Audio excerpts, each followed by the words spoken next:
आज मैं लेकर आई हूँ कच्ची कैरी की बहुत ही बढ़िया रेसिपी। इसे बनाने का तरीका बिल्कुल डिफरेंट है। एक बार इसे बना लिया तो आप इसे स्टोर करके भी रख सकते हैं। बच्चे बड़े सभी को बहुत पसंद आती है। पूरी पराठे और चपाती के साथ तो ये बहुत ही अच्छी लगती है। तो इस रेसिपी को बनाने के लिए मैंने यहाँ पे लिया है लगभग आधा किलो कच्ची कैरी और इसे पहले अच्छे से धो लीजिए। उसके बाद कपड़े से पोंछ लेना है।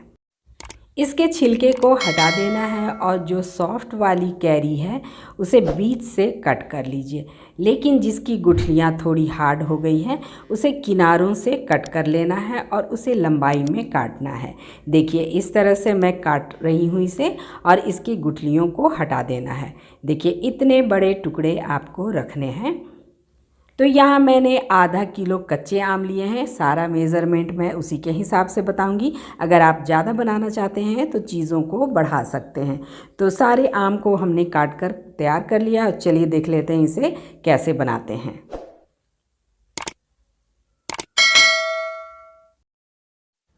तो इसे बनाने के लिए पहले कच्ची कैरी को हमें उबालना है।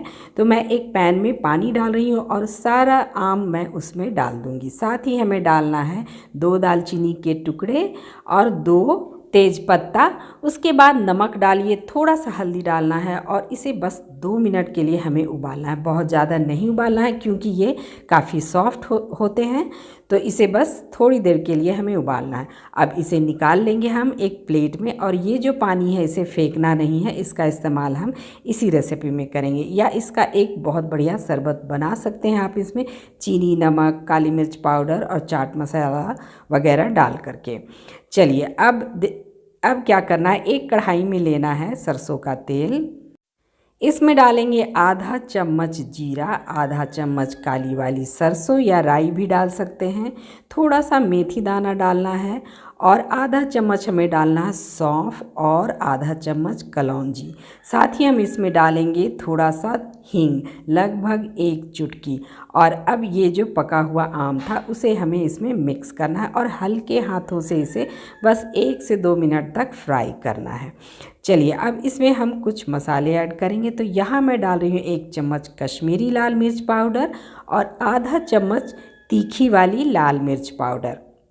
साथ ही हम डालेंगे धनिया पाउडर और कोई भी मसाले डालने की ज़रूरत नहीं है, बस हम इतना ही इस्तेमाल करेंगे। कश्मीरी लाल मिर्च पाउडर से कलर बहुत अच्छा आता है। और अब इसमें डालना है काला नमक और वो जो पानी बचाकर हमने रखा था वो लगभग आधा कप हम इसमें डाल देंगे। मिक्स कर लीजिए इसे और थोड़ी देर हमें पकाना है। 1 से 2 मिनट पकाने के बाद मैं इसमें ऐड कर रही हूँ देखिए चीनी। तो लगभग 150 ग्राम के करीब मैं चीनी डाल रही हूँ। इसकी जगह पे आप गुड़ भी डाल सकते हो या मिश्री अगर आपके पास है तो वो भी डाल सकते हैं। कवर करके बस 2 मिनट तक पका लीजिए और देखिए ये बढ़िया सी आम की लौंजी बनकर हो गई है तैयार। तो है ना बिल्कुल डिफरेंट तरीका। और अगर इस तरह से उबाल कर बनाएंगे तो बस ये 10 मिनट में बनकर तैयार हो जाती है। अब इस आम की लौंजी को आप हफ्ते भर या महीनों तक स्टोर करके रख सकते हैं। ज़्यादा दिन तक रखना है तो फ्रिज में स्टोर करके रखिए और अगर बाहर रखना है तो ये हफ्ते भर तक चल जाती है। आप इसे साफ़ और सूखी जार में भर कर रख सकते हैं और महीनों तक इसका इस्तेमाल कर सकते हैं।